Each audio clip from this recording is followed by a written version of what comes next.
playing together since, probably, 6 months after he started playing guitar.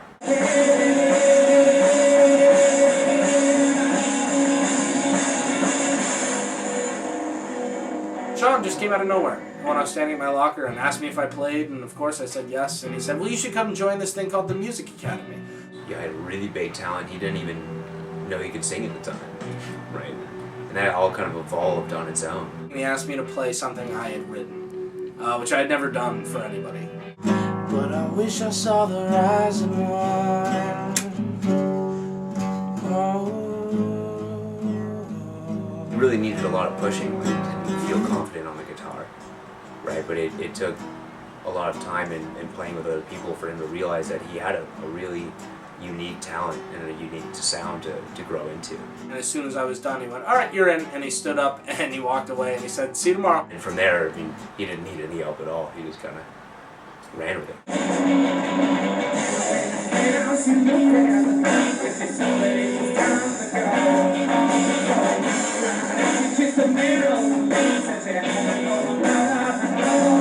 Drake and I have been friends for a very long time. It's kind of hard because we're so filled with emotions that we convey through music that you want to be able to get through life in a simple way. I've been doing the same job for 6 years and it is not easy. TJ's a pretty busy guy, man. TJ works all the time, man. And his ability to really channel the stuff going on in his life into lyrics that people could relate to. I write from the viewpoint or from the perspective of someone that's trying to be the things he knows he's capable of being, which I think is the struggle that each one of us goes through. We know we're capable of certain things and we know we want certain things, but we gotta fight for it. The world just kicks us down and that's what separates us from the rest of the world, or what we're willing to fight for. And I think my music is relatable because most people have that fight in them. He stopped playing for a little while. When the world slaps you in the face and says, well, you have rent due, electricity, and your insurance, where's that money? Unfortunately, art doesn't necessarily pay, especially in a city like Los Angeles where there's millions of us on every corner. He started playing drums for me, started getting into his own stuff, comedy, art, and acting, and podcasting. We don't know why we are the way we are. I don't know why I play music to express myself. I don't know why I feel emotions as deeply as I do and how those so seamlessly seem to translate into music. I'm a big fan of TJ's music. I always have been. Norman and I have been very good friends for a very long time. I've known TJ for a long time. He's always been an amazing songwriter. Worlds beyond our own, in a place beyond the stars. The second I started playing with Norman, I kind of never stopped doing it. TJ helped me with Some Assembly Required. I came in to help Norman on his album because he asked me to. And after the recording process was done, I was just like, hey, why don't we start working on some of your stuff? Said, you're good, man. You got something here. Do something with it. I'll record you. Let me do it. Norman's saying like, hey, you've got a phenomenal gift here. You've really got something special.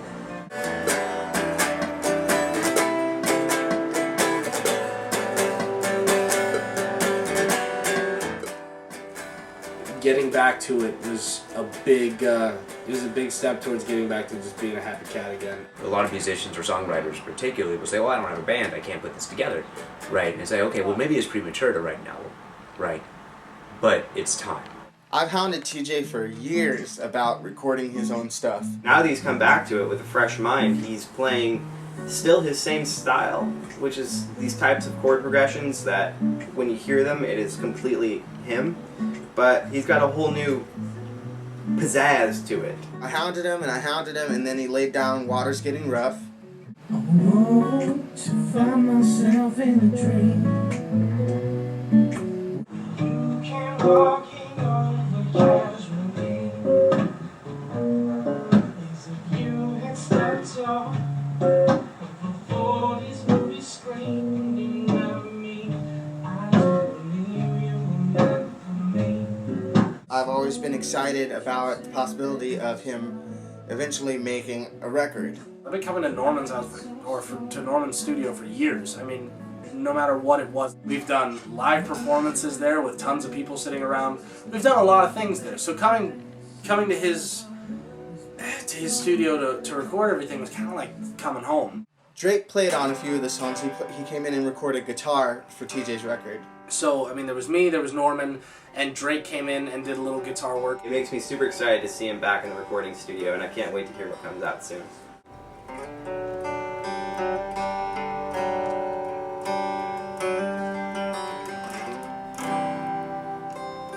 I'm so used to those couches, and I'm so used to those guitars, and I'm so used to that vibe and that space.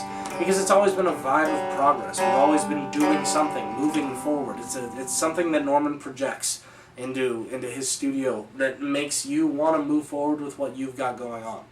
There's a few songs on the album that have been around for quite a while. Well, the writing's still developing. I think TJ's learning how to write an album. And learning extremely quickly, right? Pretty much on the fly. I travel quite a bit, and I haven't been able to contribute on the albums as much as I'd like to. Right, it's just that. Let those vocals and the guitar be the standout. That is the shiny part. That is what makes that part special. Right. Right, maybe the right people aren't in the right cities or in the right space to contribute, but he's ready. I think the new and old stuff go together really well, actually.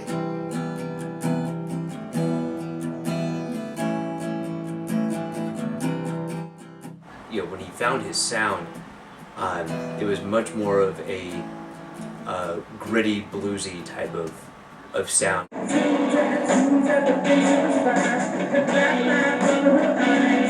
But it had a sense of attractiveness to a non-musician audience, which is hard to do.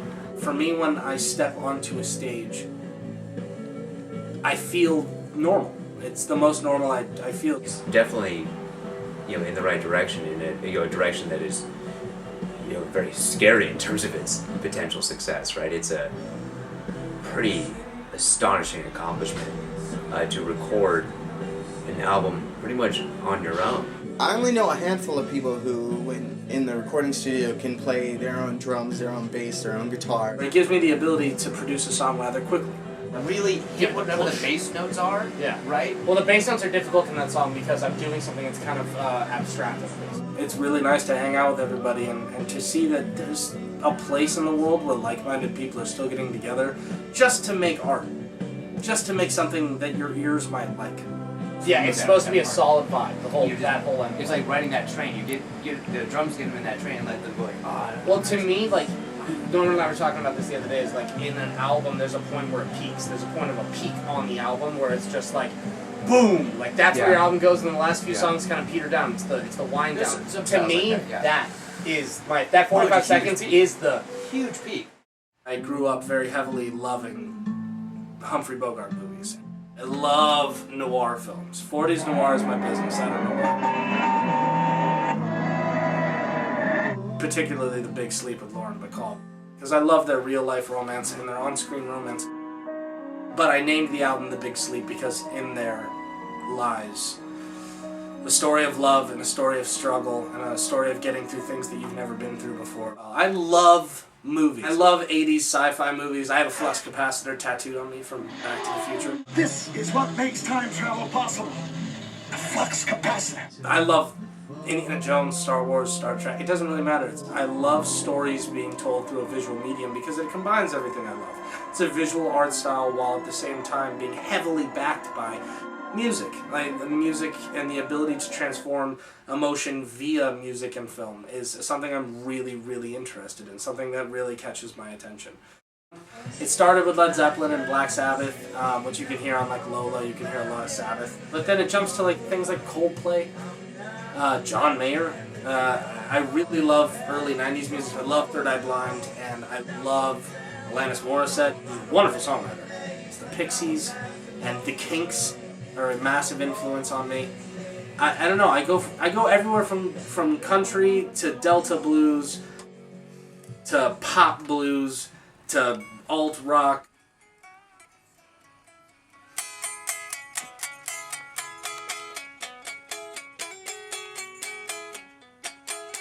I played the principal instruments.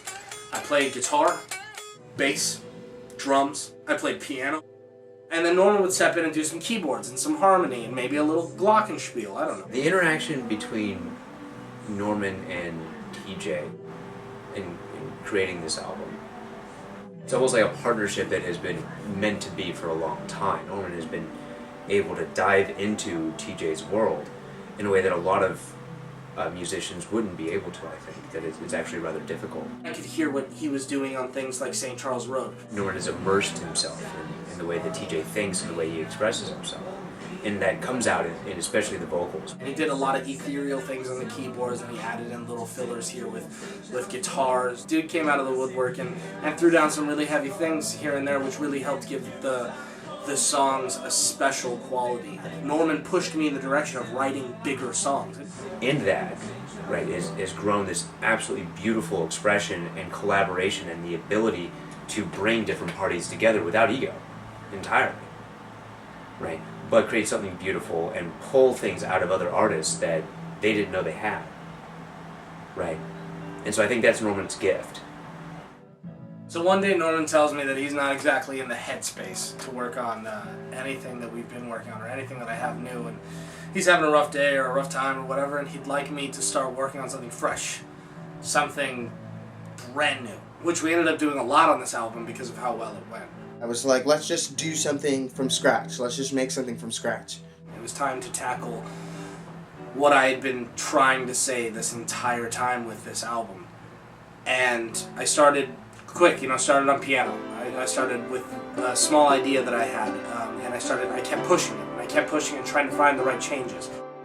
And all of a sudden you find that piano.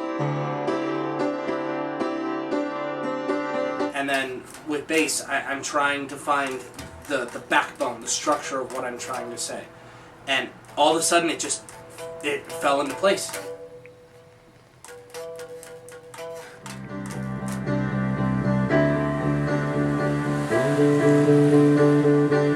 And then I was able to pick up the guitar. I found something right away. There was this vein I was tapped into. I want to say it probably took 8 or 9 months for us to record everything. My songs are the best they've ever been now because I am in love. Because it's something that I'm currently living through. And because when I wrote all of these, I was incredibly in love. And it makes my music better. It makes me better. And to have that is such a beautiful thing. My biggest hurdle or obstacle came with the drums. What I was trying to do was complicated on guitar and complicated on bass. And I was trying to find a rhythm that didn't overshadow anything and didn't clutter the emotion that I was attempting to convey. It took me, time after time. One more time, I forgot. Do it again. And then finally I fell into this rhythm where it felt right. And all of a sudden I was hitting things at the right time and I was doing the right thing. I've always prided myself in being able to write lyrics relatively quickly. And good lyrics. Lyrics that properly said everything I was trying to say. Finally I was able to rewrite the lyrics enough times and work it in just right so that I felt strong with it as opposed to feeling weak. And then came the vocals. It's in no way fair to say I wish whoever has you would just go away. I started trying to sing it, and that was the rough part because it was a very emotional song for me. I'd ever really give you up. It's not my fault I'm lost in love. I'll take it to the grave and it still wouldn't be enough. I'm pumped. We made an awesome album. We've got an awesome group of musicians to work with. We're going to do amazing things. The response already has been pretty good. I mean, the Facebook's only been up for a couple days and people are already hopping on it. Thank you guys. We got a lot coming up, which is really great. And it seems to be positive. I mean, I posted up a SoundCloud of some of the songs and people just started liking it. They can follow me on Facebook at Teage Allen, or you can follow me on SoundCloud at Teage Allen or Teage-Allen. Or you can find me on Reverb Nation under the same name, or Instagram, Teage Allen. Anything you want. It's always Teage Allen. You can find me anywhere. The